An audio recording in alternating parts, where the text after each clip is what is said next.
Hello everyone, I welcome you all on study फंडा platform. जैसे कि आपको पता है कि मैं रोज सुबह आपको टेलीग्राम पे टॉपिक दे देता हूँ और शाम को उसका वीडियो सोल्यूशन प्रोवाइड करता हूँ।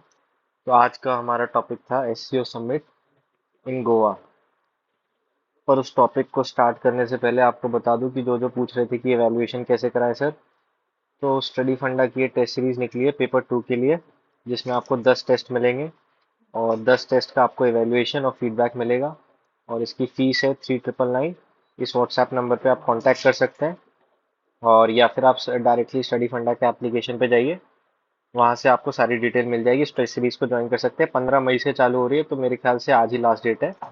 और आप चाहे तो इसको ज्वाइन कर सकते हैं, क्योंकि लिखना बहुत इंपॉर्टेंट होता है पेपर को निकालने के लिए। अगर निकाला लिखेंगे नहीं तो निकल भी नहीं पाएगा। सेम डे अगर लिखने बैठेंगे तो हाथ फूल जाते हैं। तो इन सब चीज़ों को हटा के हमारा टॉपिक स्टार्ट करते हैं, एससीओ समिट। तो आपको पता है अभी गोवा में रिसेंटली फॉरेन मिनिस्टर समिट हुई थी एससीओ की। तो उसके बारे में रिपोर्ट है। मैंने रिपोर्ट के दो भाग किए थे। एक रिपोर्ट इवॉल्विंग होती है, जिसमें आप गवर्नमेंट एक्शंस नहीं डिफाइन कर सकते हैं। एक रिपोर्ट होती है कांड वाली, जहाँ कुछ हो जाता है, जैसे कि ऑक्सीजन क्राइसिस हुई थी दिल्ली में, ये सब हो गया। अगली होती है इवॉल्विंग की, अभी चल रही है ये, मतलब कंक्लूड हुई हुई है, लेकिन इसमें आप गवर्नमेंट एक्शंस डिफाइन नहीं कर सकते। तो मैंने आपको कहा था रिपोर्ट को डाल दीजिए, व्हाट हैपेंड, व्हाई हैपेंड, वहां पे क्या क्या हुआ, और फिर गवर्नमेंट का स्टैंड क्या है, कुछ गवर्नमेंट से रिलेटेड फाइनल डाल दीजिए।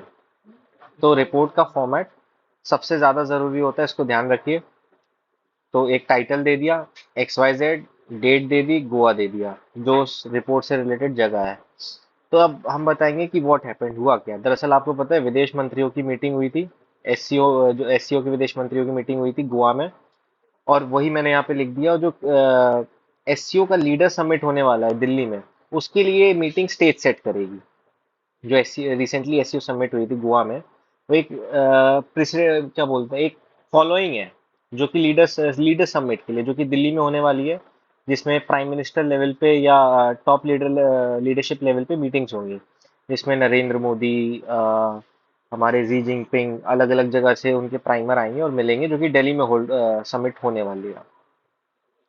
उसी के लिए देखिए, मैंने आपको बताया कि व्हाट हैपेंड लिखना है, उसी के साइड लाइन्स में मैंने बता दिया कि एक्सटर्नल अफेयर्स मिनिस्टर है, उनकी स्टेटमेंट क्या है, मतलब उन्होंने क्या किया इस मीटिंग से लेके, या फिर वो गोवा कब पहुंचे, मतलब आप समझ रहे हैं कि रियलिस्टिक पर्सपेक्टिव दे दिया मैंने व्हाट हैपेंड को। तो मैंने इसमें लिख दिया भाई, एस जयशंकर साहब जो हैं, वो एक दिन पहले चले गए, ताकि वो जो तैयारियां हो रही है मीटिंग्स की वो देख पाए। जो बायलेटरल मीटिंग्स होनी है एससीओ की साइडलाइन में, उसके लिए भी, और जो मल्टीलेटरल मीटिंग्स होती है उनकी तैयारी, जो मल्टीलेटरल मीटिंग्स होनी है उनकी तैयारियों के लिए भी एस जयशंकर जायजा ले पाए, वो भी मैंने यहाँ पे मेंशन कर दिया। मैंने आपको कायदे से समझा दिया व्हाट हैपेंड में एक थोड़ा सा रियलिस्टिक, थोड़ा सा ऐसा पर्सपेक्टिव भी दे दिया, जिससे एग्जामिनर को लगे हाँ कि बच्चा वहाँ प्रेजेंट होगा। देखिए, यहाँ कंटेंट से मतलब नहीं है, यहाँ प्रेजेंट करने से मतलब है कि आप अपने डाटा को कैसे प्रेजेंट कर रहे हैं, और प्रेजेंट करने के अलावा आप कितना उसको रियलिस्टिक बता रहे हैं। मतलब एग्जामिनर को लगना चाहिए कि हाँ, यू आर प्रेजेंट देयर। अब हम देखते हैं कि वाई इट हैज हैपेंड, मतलब ये सब क्यों हुआ। तो भारत ने एससीओ की जो प्रेसिडेंसी है वो ली थी 2022 में समरकंद समिट में, ये सबको पता है। और इस साल भारत कई सारी एससीओ की इंपॉर्टेंट मीटिंग्स होल्ड कर रहा है, जिसमें से foreign minister one of the meeting है, जो कि गोवा में हुई थी। इंडिया ने फॉर्मल इनविटेशन भी भेजा है सारे एससीओ मेंबर्स को और फॉरेन मिनिस्टर्स को, जैसे कि चाइना के हो गए, पाकिस्तान, रशिया, इन सब ने अपनी जो पार्टिसिपेशन है उसको कंफर्म भी कर दिया है। अब देखिए ये क्या है, क्या क्या हुआ। अब आप पूरी चीजें तो नहीं बता सकते ना इतनी सी रिपोर्ट में कि सब कुछ क्या हुआ। तो कुछ ऐसी बता दीजिए कि हाँ, ये वन ऑफ द इंसिडेंट था या one of the important incident था, जिससे एग्जामिनर को पता चल जाए आपको रिपोर्ट के बारे में जो टॉपिक दिया है बहुत अच्छे से आपको आता है, अच्छे से आपको चीजों की नॉलेज है, तो ऑटोमेटिकली आपके नंबर बढ़ जाएंगे। तो आप इसमें लिख दीजिए कि पाकिस्तान पे एस जयशंकर ने अटैक किया, मेरा कहने का मतलब है, एस जयशंकर ने वर्बली अटैक किया पाकिस्तानी काउंटर पार्ट पे जो कि बिलावल भुट्टो जरदारी थे। एस जयशंकर साहब ने क्या कहा कि promoter, justifier and spokesperson of the terrorism industry. ये डायरेक्ट उनके कमेंट थे पाकिस्तान पे। अब आप ऐसी चीजें मेंशन करेंगे तो ये एग्जामिनर को डायरेक्ट हिट करेंगे कि हाँ भाई, इसको रिपोर्ट के बारे में बहुत अच्छे से पता है, and he has a good amount of knowledge over the topics. तो ये चीज हमने बात कर ली कि हाँ क्या क्या हुआ, और उसका एक वन ऑफ द इंसिडेंट हमने यहाँ रिपोर्ट कर दिया, जो कि one of the important highlight था एससीओ समिट का। आपको ध्यान में हो, ये बहुत न्यूज में भी था।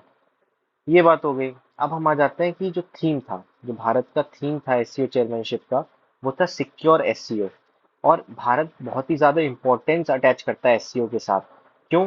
क्योंकि भाई एससीओ के किस में मदद करता है? मल्टीलेटरलिज्म प्रमोट करने में, political interaction, security interaction, economic interaction and people to people interaction. SCO इन सब में भारत की मदद करता है। क्यों? कंटेगियस 8 स्टेट्स हैं इसमें, अगल बगल के जो इंडिया के नेबर्स हैं। तो इस वजह से भारत को इन सब इंटरेक्शन में बहुत मदद मिलती है। और मतलब वही सर, कंटेंट इंपॉर्टेंट नहीं है, आपका जो फॉर्मेट है कि हाँ आपको पता होना चाहिए, वो ज्यादा इंपॉर्टेंट है। एक मैंने इसमें ऑफिशियल स्टेटमेंट अटैच कर दी कंक्लूडेटरी रिमार्क्स पे, हाँ, जिससे कि मतलब एक कंक्लूजन दे के रिपोर्ट को मैं खत्म कर पाऊँ। तो उसमें मैंने क्या लिख दिया कि जो ऑन गोइंग एंगेजमेंट है एससीओ के साथ, अ, इंडिया, भारत अपना क्या बोलते हैं, रिलेशन प्रमोट कर रहा है, जो जो जैसा कि मैंने अभी आपको पॉइंट बताया कि जो मतलब ऑफिशियल की स्टेटमेंट बताई, तो उसको एज इट इज आप देखिए। जो ऑनगोइंग एंगेजमेंट है with SCO has India promote its relations with the countries in the region with which India has shared civilizational linkages and is considered India's extended neighborhood, said an official statement। तो in all total मैंने क्या बता दिया है, SCO की importance आपको समझा दी कि एससीओ को इतनी इंपॉर्टेंस इंडिया आखिर दे क्यों रहा है, इन सिंपल वर्ड्स। और उसको थोड़ा और वेट देने के लिए मैंने एक ऑफिशियल स्टेटमेंट यहाँ पे ये वर्ड लिख दिया, सेड एन ऑफिशियल स्टेटमेंट। इससे क्या हुआ, आपकी जो रिपोर्ट है उसको ऑथेंटिसिटी मिल गई। सिंपल सी बात है।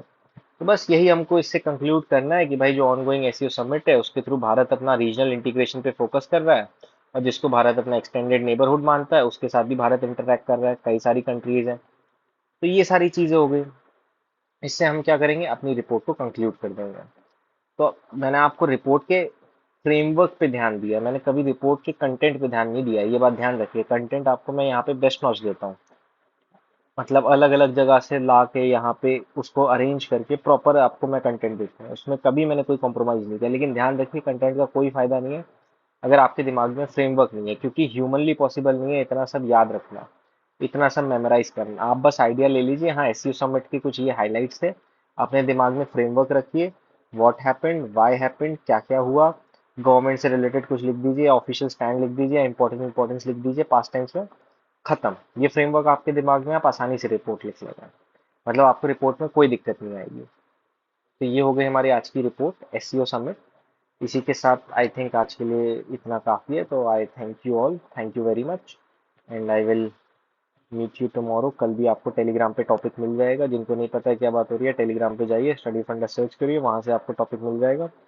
सुबह आपको टॉपिक मिलेगा, शाम को आपको वीडियो सोल्यूशंस मिल जाया करेगा। और हाँ, जो इवैल्यूएशन का पूछ रहे थे और फीडबैक का पूछ रहे थे, ये टेस्ट सीरीज है, इसकी सारी डिटेल आपको यहाँ पे मिल जाएंगी। और ये रहा व्हाट्सएप नंबर, या स्टडी फंडा के एप्लीकेशन पे आप डायरेक्ट जा सकते हो। और प्लीज़ कमेंट करके बताइए कि आपको क्या समझ आ रहा है, क्या समझ नहीं आ रहा है, ताकि मुझे पता चले हाँ मुझे फोकस किस पे करना है। मुझे पता चल जाएगा फोकस किस पे करना है, तो आई कैन इम्प्रूव, मतलब I can improve a lot which I am providing, and I must tell you that I am improving on a daily basis। मैं हर रोज अपने कंटेंट पे ध्यान दे रहा हूँ, हर रोज कंटेंट को अपग्रेड कर रहा हूँ ताकि आपको बेस्ट क्वालिटी मिले। अगर इतना भी जितना पढ़ा रहा हूँ ना उतना एग्जाम में लिख दिया ना, आप लिख के ले लीजिए, आपका सिलेक्शन कोई नहीं रोक सकता। और देखने की वीडियो सॉल्यूशन के अलावा आप लोग प्रैक्टिस भी करिए, और प्रैक्टिस आप इस टेस्ट सीरीज के थ्रू कर सकते हैं। 15th में लास्ट डेट है, तो आई मस्ट सजेस्ट कि हाँ आप जाके इसको ज्वाइन कर सकते हैं। ये व्हाट्सएप नंबर है, ये आप इस पे कांटेक्ट कर लीजिए, स्टडी फंडा के एप्लीकेशन पे चले जाइए। तो आई थिंक आज के लिए इतना बहुत है। Thank you, I wish you all the best for your future. Okay. और हाँ, वन मोर थिंग, जो मैंने आप लास्ट टाइम ईडब्ल्यूएस कोटा का आर्ग्यूमेंट कराया था, उस पर कई सारे लोग नीचे लिख रहे थे कि सर ये पॉसिबल है क्या। तो मैंने उसमें कई पॉइंट देखे थे, उसमें वो पर्टिकुलर रिजर्वेशन पे चले गए कि भाई रिजर्वेशन खराब है, इससे ब्रेन ड्रेन हो रहा है, ठीक है, लेकिन ये सब आप तब पॉइंट्स यूज करिए ना जब आपके पास पॉइंट्स बचे नहीं हो। जब मैंने आपको 5 क्वालिटी पॉइंट्स दिए हैं जो कि डायरेक्टली ईडब्ल्यूएस से रिलेटेड है, तो ये पर्टिकुलर पॉइंट्स हैं, ये सिर्फ ईडब्ल्यूएस से रिलेटेड है। आप लोग क्या कर रहे हैं, आप जनरल पॉइंट दे रहे हैं जो कि जनरली रिजर्वेशन से रिलेटेड है।